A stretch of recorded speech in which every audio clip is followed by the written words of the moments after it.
राज्यसभा चुनावों के लिए कल यानी 31 मई को नामांकन पत्र भरने का काम समाप्त हो गया है। इसके साथ ही चुनावों को लेकर काफी हद तक तस्वीर साफ हो गई है।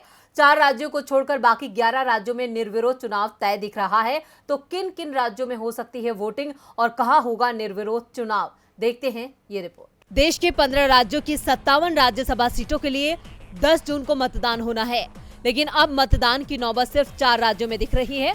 कर्नाटक, महाराष्ट्र, राजस्थान और हरियाणा को छोड़कर बाकी उन सभी राज्यों में निर्विरोध चुनाव तय हो गया है, जहां राज्यसभा चुनावों के लिए वोटिंग होनी है।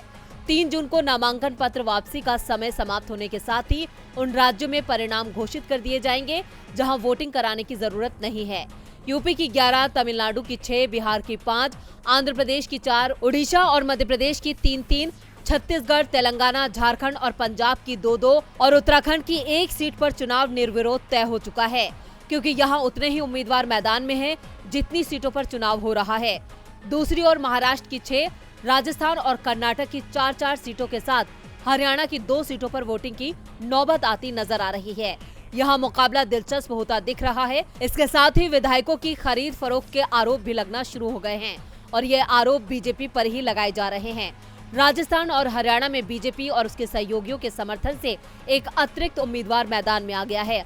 राजस्थान में जी ग्रुप के मालिक सतीश चंद्रा और हरियाणा में जेजेपी के समर्थन से कार्तिकेय शर्मा चुनाव लड़ रहे हैं। इनके चुनाव लड़ने से कांग्रेस के समीकरण खराब हो सकते हैं, क्योंकि वोटों का जो गणित है उसमें हरियाणा में कांग्रेस को 1 और राजस्थान में 3 सीटें मिलना तय माना जा रहा है। कार्तिकेय और सुभाष चंद्रा की जीत बेहद मुश्किल दिख रही है। अगर उलटफेर होता है तो फिर मुश्किल कांग्रेस को आएगी। अजय माकन और प्रमोद तिवारी मुश्किल में फंस सकते हैं, क्योंकि बीजेपी इन राज्यों में आसानी से 1 सीट जीत रही है। दूसरी ओर कर्नाटक की 4 सीटों पर बीजेपी ने 3, कांग्रेस ने 2 और जेडीएस ने 1 उम्मीदवार उतार दिया है।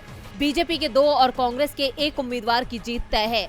चौथी सीट किसके हाथ जाएगी, इस पर संशय बना हुआ है। यहाँ दूसरे वरीयता के वोट चौथी सीट का निर्णय करेंगे।